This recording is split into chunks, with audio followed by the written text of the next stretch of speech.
আসসালামু আলাইকুম বন্ধুরা, আজ আবার আপনাদের সামনে নতুন একটি ভিডিও নিয়ে চলে আসলাম। তো আমরা একটি কোর্স শুরু করেছি, ক্যাপকাট বেসিক থেকে অ্যাডভান্স পর্যন্ত এডিট শেখা।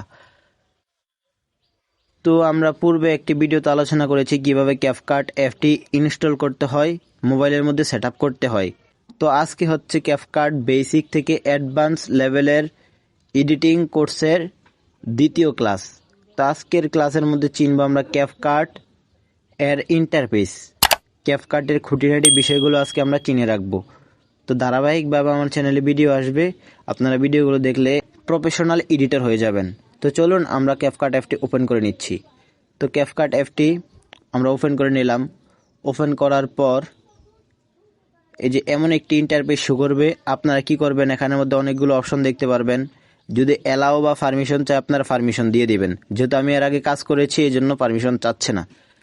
তো এখানের মধ্যে আপনারা অনেকগুলো অপশন দেখতে পাবেন। এই যে এখানের মধ্যে দেখতেছেন নিউ প্রজেক্ট বা নিউ ভিডিও। আপনারা চাইলে এখান থেকে আপনাদের কোনো ভিডিও কিংবা আপনাদের কোনো পিকচার এখানে এনে এটার মধ্যে ক্লিক করে দিয়ে গ্যালারি থেকে এনে আপনারা চাইলে ভিডিওতে কনভার্ট করতে পারবেন বা ভিডিওটাকে এডিট করতে পারবেন। এটা হচ্ছে নিউ প্রজেক্টের কাজ বা নিউ ভিডিওর কাজ। তারপর এখানের মধ্যে দেখেন আপনাদের এখানে এই যে ডিসকভার লেখা আছে, নিচের দিকে দেখেন। এই ডিসকভারের মধ্যে ক্লিক করে দিলে আপনাদের যদি মোবাইলে ইন্টারনেট চালু থাকে তাহলে অসংখ্য টেমপ্লেট শো করবে।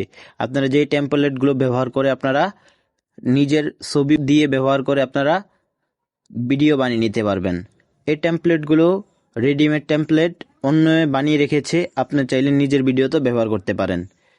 তারপর এখানের মধ্যে দেখেন আরেকটা আছে প্রজেক্ট লেখা। এই প্রজেক্টের কাজ হচ্ছে আপনি যতগুলো কাজ করেছেন সবগুলো এখানের মধ্যে আসবে। এই যে আমি দেখেন এখানের মধ্যে অনেকগুলো কাজ করে রেখেছি, মানে ভিডিও এডিট করেছি। নিউ ভিডিও থেকে এনে এখানে আমরা এডিট করেছিলাম, এগুলো এখানেও শো করছে বা এখানে প্রজেক্টের মধ্যেও আমরা গেলে দেখতে পারবো। তো চলেন আমরা দেখে আসি। এই যে প্রজেক্টের মধ্যে ক্লিক করে দিলে আমরা পূর্বে যতগুলো ভিডিও এডিট করেছি সবগুলো এখানে শো করবে। তারপর এখানের মধ্যে আমাদের কোনো কাজ নাই, আর এটাকে বলা হয় মেনু অপশন। এই যে এগুলো দেখতেছেন এগুলো হচ্ছে মেনু অপশন, এগুলো বলা হয় মেনু অপশন। তো আমরা চলে যাচ্ছি নিউ ভিডিওর মধ্যে, দেখি এখান থেকে কিভাবে এডিট করে কিংবা এখানের মধ্যে ইন্টারফেসগুলো আছে আমরা চিনে নেই। তো আমরা নিউ ভিডিওর মধ্যে আসার পর আমাদের গ্যালারিটা শো করবে। তারপর আপনারা কি করবেন, গ্যালারি থেকে ভিডিও নিয়ে আসবেন। যদি একটা ভিডিও আনতে চান তাহলে যে ভিডিওটা আনতে চান সেই ভিডিওটার মধ্যে ক্লিক করে দিবেন, আর যদি দুইটা ভিডিও আনতে চান দুইটা ভিডিও ক্লিক করে দিবেন। তারপর এখানের মধ্যে আপনারা নিচের দিকে দেখেন এইচডি লেখা আছে, আপনারা চাইলে এইচডিটাকে টিক মার্ক করে দিয়ে অ্যাডের মধ্যে ক্লিক করে দিতে পারেন, তাহলে আপনাদের ভিডিওটা এইচডি ভাবে আপনাদের নিউ ভিডিওর মধ্যে অ্যাড হয়ে যাবে।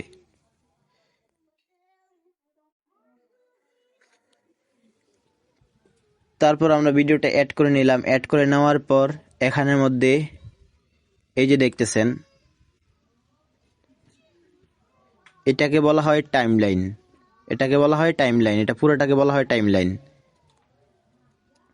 তারপর এই যে এই অপশনটাকে বলা হয় প্লে বাটন, যেটা দিয়ে ভিডিও চালু করা হয় কিংবা ভিডিও দেখা হয়, এটাকে বলা হয় প্লে বাটন। আর এটাকে বলা হয় রেডিও কিংবা আনডু, এটা হচ্ছে রেডিও বা আনডু। আপনারা এইটার কাজ কি, এটার কাজ হচ্ছে গিয়ে আপনি পূর্বে কোনো ডিলিট করে দিয়েছেন ভিডিও, এই ভিডিওটা থেকে কোনো অংশ আপনি স্প্লিট করে কেটে দিয়ে আপনি ডিলিট করে দিয়েছেন কিংবা আপনাদের মনের ভুলে ডিলিট হয়ে গেছে, আপনার চাচ্ছেন ওই অংশটাকে আবার ফিরিয়ে আনতে, তাহলে আপনার রেডিও বা আন্ডুর মাধ্যমে ফিরিয়ে আনতে পারবেন এই অপশনগুলোর মাধ্যমে। তারপর এটাকে বলা হয় কিফিং, কিফিং অ্যাড। আপনারা চাইলে ভিডিওটাকে কিফিং ভাবে আপনারা উপর নিচ করতে পারবেন। এগুলো আমরা ধারাবাহিকভাবে দেখাবো, এখন জাস্ট নামগুলো মুখস্থ রাখেন। তারপর হচ্ছে নিচের দিকে দেখেন edit option, audio option, text option, effect option, overlay option, caption, এগুলোর কোনটার কাজ কি আমরা ধারাবাহিকভাবে আলোচনা করব, এখন জাস্ট মুখস্থ রাখুন। তারপর আমরা এই যে ভিডিওটাকে এডিট করার জন্য ভিডিওটার মধ্যে একটি ট্যাপ করে দেব। ট্যাপ করে দেওয়ার পর ভিডিওটা সিলেক্ট হয়ে যাবে। তারপর দেখবেন নিচের দিকে অনেকগুলো অপশন শো করবে।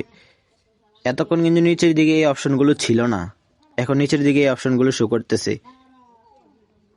আরও আছে, দেখেন এদিকে অনেক অপশন আছে, ডিলেট, স্প্রিড, তারপরে এখানের মধ্যে crop, duplicate, refresh, overlay, adjust, filter, তারপরে retouch, video quality, remove BG. তারপরে এখানে অনেকগুলো অপশন আছে, কোনটার কাজ কি এগুলো আমরা ধারাবাহিকভাবে আলোচনা করব। আপনারা ভিডিওটা এবং পোস্টার মধ্যে ফলো রাখুন, তাহলে আশা করি আপনি একজন প্রফেশনাল এডিটর হয়ে যাবেন। তো আমরা এখন দেখব ভিডিওটা কিভাবে জুম ইন এবং জুম আউট করতে হয়। ভিডিওটা জুম ইন আর জুম আউট করার জন্য আপনারা ভিডিওটার মধ্যে এই যে এখানের মধ্যে আর এখানের মধ্যে 2 আঙ্গুল দিয়ে চাপ দিয়ে ধরবেন। চাপ দিয়ে ধরার পর এভাবে আপনারা চাইলে আপনারা ছোট করতে পারবেন, আবার এইভাবে চাইলে আপনারা বড় করতে পারবেন। তো এটাকে বলা হয় জুম ইন আর জুম আউট। তো আমরা এখান থেকে অনেক কিছু দেখে নিলাম, কোনটার কাজ কি আমরা ধারাবাহিকভাবে আলোচনা করব। এটাই ছিল ক্যাপকাটের ইন্টারফেস। তো আজকে এই ভিডিওটা এই পর্যন্ত। যদি ভিডিওটা ভালো লাগে তাহলে আমার চ্যানেলটি সাবস্ক্রাইব করে বেল আইকনটি বাজিয়ে দিবেন এবং এরপরে ভিডিও পাওয়ার জন্য চ্যানেলে চোখ রাখবেন।